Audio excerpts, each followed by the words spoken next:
column of slender starships hovered above the twilit horizon, their hulls reflecting the distant glow of Earth's dying sun.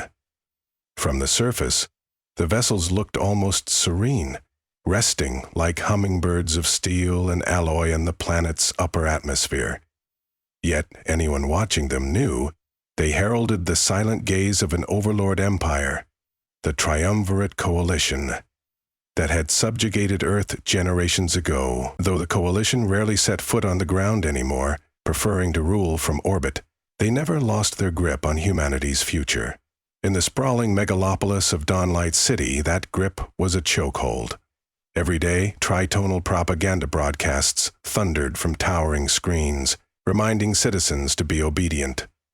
Sculptures that had once celebrated human creativity were forcibly replaced by statues of coalition generals, all gazing sternly into the streets below. And as a final insult, even color itself was carefully regulated, with drab, regulation-gray clothing the only acceptable attire. At dawn on the day everything changed, a young painter named Seraphine Keller stood on the empty steps of the Central Art Museum, closed for decades by coalition decree. She felt the hush of the city weigh heavily on her. An entire generation had grown up never setting foot inside these halls, never exposing themselves to the bright textures of the world's most important paintings. The coalition had insisted art was a frivolity, unproductive, and that time could be better spent on labor or re-education programs. Yet Seraphine's heart fluttered with rebellious determination each time she saw the locked museum doors. Legend had it that older Earth paintings, hidden in archival vaults, still glimmered with vibrant color. She had no direct proof, only rumors and scattered images. But she pored over every scrap of old digital data she could find. She reached into her worn satchel, feeling the small canisters of illicit paint shifting inside. If the authorities discovered them, she would face immediate imprisonment. Art supplies were contraband, especially the kind that produced vivid colors. It was precisely that risk, however, that kept her heart pounding, that ignited her determination to show her fellow humans a vision of what they'd lost. As she brushed her hair aside, an idea that had been simmering for months blazed into focus. She would use the abandoned walls of Dawnlight as a canvas, swirling forbidden color into a tapestry of hope. Under cover of darkness, Seraphine's small band of artists would paint across the city. There was Nadia, a poet whose softly spoken words could slice through the numbness of oppression like a razor. Then there was Olivar, a sculptor who had once served the coalition by manufacturing uniform gray statues until guilt hollowed him from the inside. Rin, a digital artist who hacked triumvirate broadcasts to play fleeting microseconds of color-coded messages. And of course, Javin, a graffiti savant born in the city slums, whose daring lines could turn any abandoned wall into a masterpiece. None of them had ever been recognized by the official record, but that didn't matter. Their plan to burn color back into Earth would become the revolution's spark. They first gathered in a forgotten warehouse near the city's outskirts. Rotting scaffolding and dust-laden rafters creaked overhead. A single, flickering light revealed crates of contraband art supplies, hidden behind scraps of metal and loose floorboards. Seraphine laid out her vision. They would create a network of vibrant murals, each coated with hidden messages encouraging resistance. To the unsuspecting, these murals might look like dazzling surprises blossoming in a drab city. But for the receptive and the desperate, they would be glimpses of a free future. Nadia would infuse verses into each mural, weaving subversive words that the coalition's censors would struggle to decode. Oliver would sculpt small figurines and embed them within the murals. Each sculpture would depict a moment from Earth's artistic heritage that had been forbidden. At the center of their operation, Rin would attempt the near impossible: hijack the coalition's digital news feed. If they could break into the triumvirate's propaganda system even for a few moments, they could display a montage of Earth's most vibrant historical artworks, reminding everyone that there had once been a kaleidoscope of expression. The risk was astronomical, A single misstep could expose them all. But necessity forged resolve. With the warehouse as their secret headquarters, they spent weeks preparing stencils, forging color-coded pigments, and practicing the ephemeral techniques that would let them paint entire walls in minutes before the authorities arrived. The first mural went up on a lonely abandoned street corner. Javin chose an ornate swirl of magenta and gold, representing a rising phoenix. Beneath its outstretched wings, Nadia painted bright red letters that spelled out, "Truth soars free from chain." Within hours, a hush of curiosity spread through the neighborhood. Bystanders lingered to marvel, transfixed by the rare burst of color.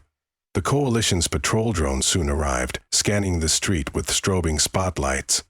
They captured images of the murals, but, for reasons unknown, left them intact.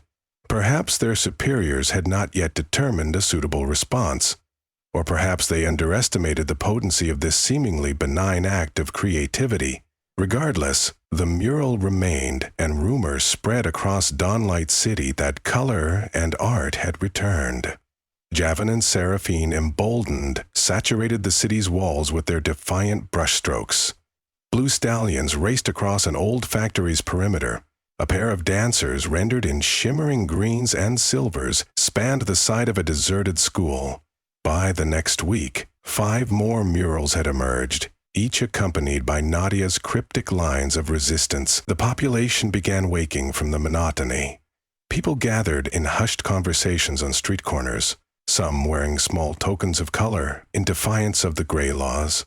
Perhaps a single turquoise ribbon or a hidden splash of vermilion on a scarf. Meanwhile, Olivar's discreet sculptures, placed in nooks and alcoves near each mural, depicted scenes of joyful unity from humanity's past. Laborers, farmers, and artisans began quietly showing up to pay respects, leaving small offerings of fruit or flowers beneath the sculptures. The coalition's authorities, unamused by Earth's growing fervor, issued a stern broadcast. Anyone caught perpetuating unauthorized color usage would face immediate punishment. They deployed specialized squads to track down the elusive artists, but none could capture them. The city's underbelly offered countless hideouts and safe routes. People also shielded them. Store owners who once turned a blind eye to rebellious activity now actively provided cover. The sense of communal solidarity swelled with each new mural. Resentment toward the triumvirate's distant rule became sharper. The murals, still ephemeral in nature, were retouched and guarded by local residents, who risked their freedom just to preserve them. While the coalition attempted to clamp down with fear, Rin chipped away at their digital fortress. Her nights were spent hunched over a makeshift terminal, lines of code reflecting in her tired eyes. The triumvirate system was labyrinthine, but she found chinks in its armor. One quiet evening, she discovered a vulnerability in the coalition's emergency broadcast protocol. If exploited correctly, it would briefly open a window for them to insert a data feed. Yet the system's layers of security were formidable, and any attempt at infiltration would trigger wave upon wave of retaliation. She needed a second pair of eyes, so she selected a new ally, a reclusive hacker named Adran, rumored to be equally adept at bypassing triumvirate encryption. Together, they toiled in secrecy, meticulously preparing a digital mechanism to unveil Earth's hidden artistic heritage to billions of coalition subjects. As the movement spread, more artists emerged from hiding.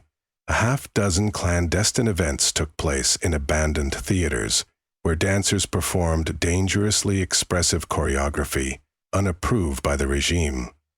Under candlelight, a small group of actors staged a forbidden play, dramatizing the day Earth first encountered the triumvirate. A choir of exiled musicians performed a centuries-old symphony, weaving heartbreak and determination in every note. Soldiers from the coalition's Earth-based garrison sometimes drifted by these gatherings. While some quickly summoned reinforcements, others inexplicably lingered, silently enthralled by sights and sounds they had never heard before. Word traveled that even some enforcers were moved to tears, a crack in the armor of obedience. People whispered of a new dawn, a silent revolution that moved with the brushstrokes of defiant color, rather than the rattle of weapons. Local leaders in the city's political underground saw an opportunity. They pressed for coordinated protests against the triumvirate's exploitation of local resources.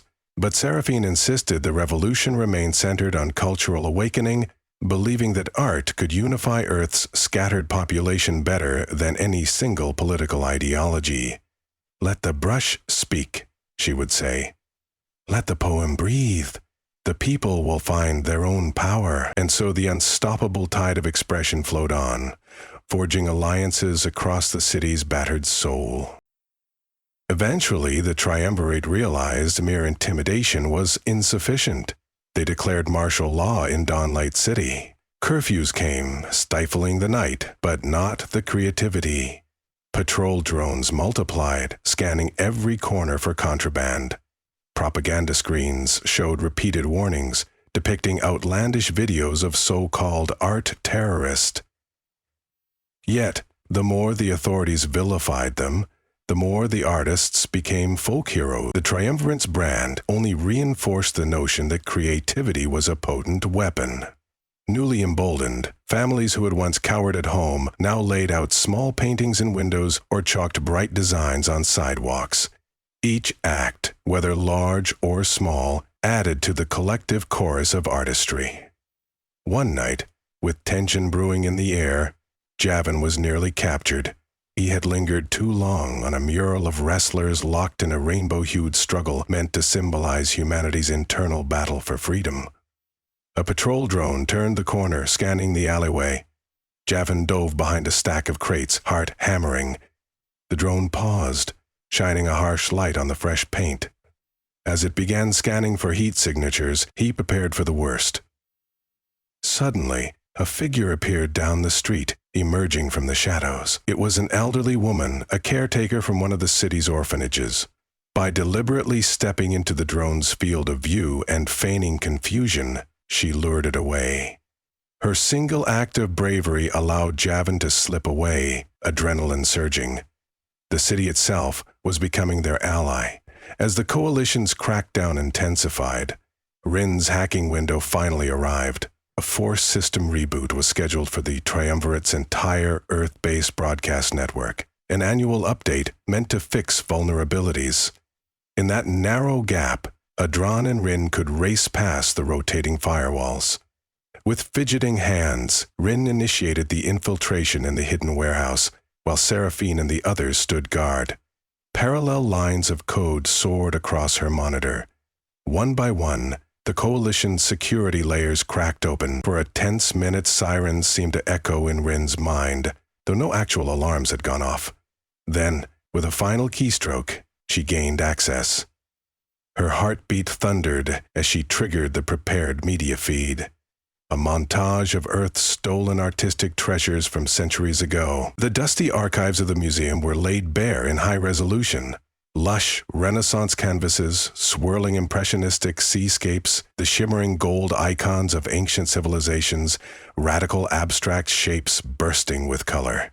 Paired with Nadia's recitation of Earth's storied history, it was an audiovisual cannonade. The infiltration played across every coalition screen on Earth, from personal projectors to the giant tritone billboards. For exactly 58 seconds, triumvirate propaganda went dark, replaced by Earth's vibrant soul. That brief minute set the city ablaze.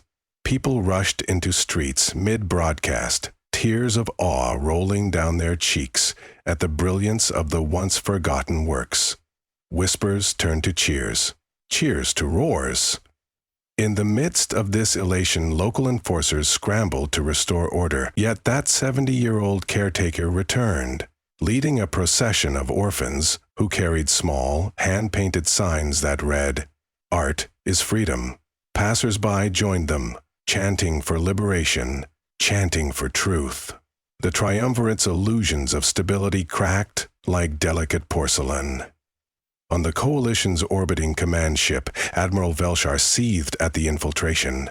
In a furious broadcast, he declared Earth to be on the verge of insurrection. He demanded the triumvirate's ground forces crush the uprising before it spread further. However, as soldiers from the orbiting vessels descended in full combat gear, They found themselves confronting a populace armed not with guns, but with brushes, poems, sculptures, and raw, unbridled passion. The surreal confrontation sowed confusion among the coalition ranks. When the first row of riot troopers marched forward, they found no violent antagonists, only a shimmering mural of dancers that had been carefully protected by a crowd of singing children and older citizens. On the edges of the city, pockets of violent skirmishes did erupt. Anger long suppressed rose to the surface, yet amidst the chaos, Seraphine and her companions navigated the crowds, urging nonviolent resistance. "We mustn't let them paint us as the monsters," Olvar pleaded. "Our power is in the meaning behind each color, each word." That improbable restraint carried surprising weight. Soon, entire neighborhoods formed a protective circle around newly painted murals, using solidarity and presence as their shield. Some coalition soldiers tried to break through, but a strange reluctance halted them. The mesmerizing swirl of color, the raw emotion flowing from the crowd's singing, undermined their sense of duty. Over the next few days, reports emerged that entire platoons were voluntarily standing down. A young coalition lieutenant claimed that after seeing Earth's Renaissance paintings during the hacked broadcast, he realized how thoroughly his own culture had suppressed creative freedom. "I was born in a system where art was irrelevant," he said in a recorded statement. "Yet these fleeting glimpses of color touched my soul. I cannot quell this desire for beauty any longer." Others echoed his sentiments, handing over weapons and refusing to follow the triumvirate's orders. Of course, some didn't waver. Fierce loyalists among the coalition's higher ranks threatened to enact final solutions if Earth did not submit. The possibility of a violent crackdown loomed, yet the shift had begun, tidal and unstoppable. Every mural across Dawnlight City, the swirling phoenix, the prancing stallions, the dancers, the wrestlers, became a rallying point. Citizens took to singing Nadia's verses in unison. Rumors spread that other cities on Earth were also rising up, led by brave local artists, unleashing color on the streets. In an attempt to regain control of the narrative, the triumvirate jammed Earth's communications. But their blockade only deepened suspicion. Local population centers defected from compliance. Food distribution stations refused to serve coalition troops, forging alliances with the rebels. Before long, entire aspects of daily life became entwined with acts of cultural defiance: black market paint trading, clandestine poetry readings, improvised public concerts. The spark of hope had erupted into a wildfire. Amid the surging wave, Seraphine found herself at the museum's steps once more, stencils and paints in hand. Though the locks remained, the moment felt ripe for a bold statement. With help from Javin and Olivar, she forced open the rusted side door, stepping into a dark, cavernous hallway thick with dust. The emptiness was heartbreaking, but they wasted no time. By flashlight, they located a sealed vault rumored to contain centuries of Earth's masterpieces. Coalition guards had never even bothered removing them, preferring to keep Earth's heritage entombed in darkness. Using a meticulously deciphered passcode, they hacked the vault's digital lock. The door hissed open, revealing racks of paintings stacked in protective casings. The first painting they saw was a brilliant scene of a starry night swirling above a sleeping town, a long-forgotten masterpiece. In hushed reverence, they gazed at the swirling blues and yellows glimmering under the beam of their flashlights. Word spread within hours that the vault had been breached.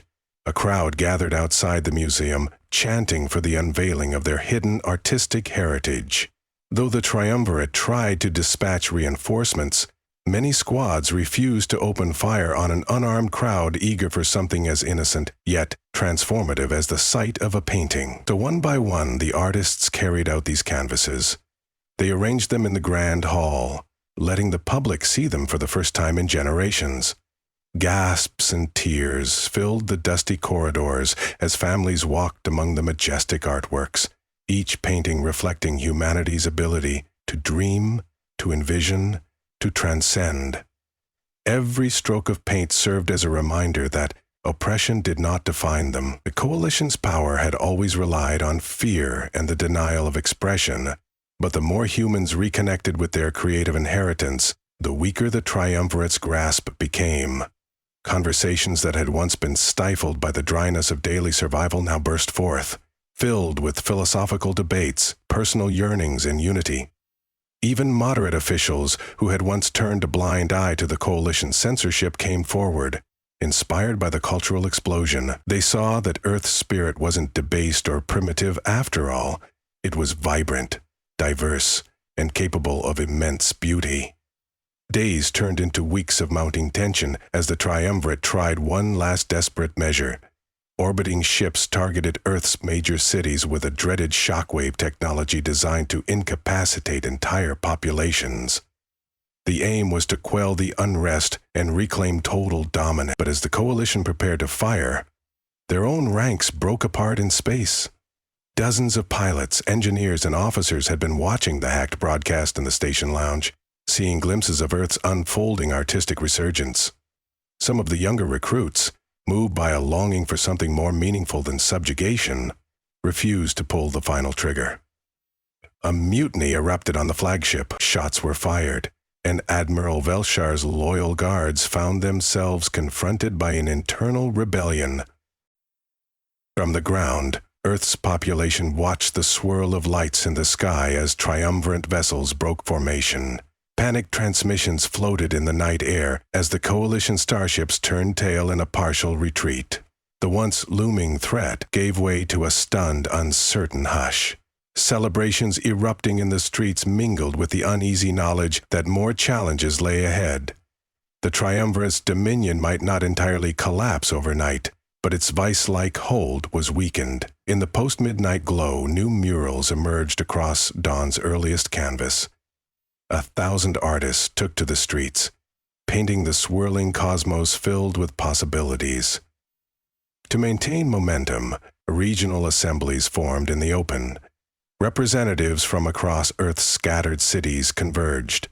Engineers, farmers, scientists, and of course, artists. Scifi stood at the front, explaining how cultural identity could shape governance, how creativity was not just a pastime, but a pillar of progress.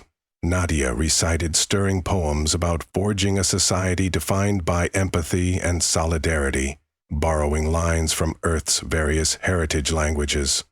Rin and Adren took the stage to discuss the future of free information, urging Earth to stay vigilant against any who might try to monopolize expression. From that day on, the triumvirate's old propaganda machines were dismantled.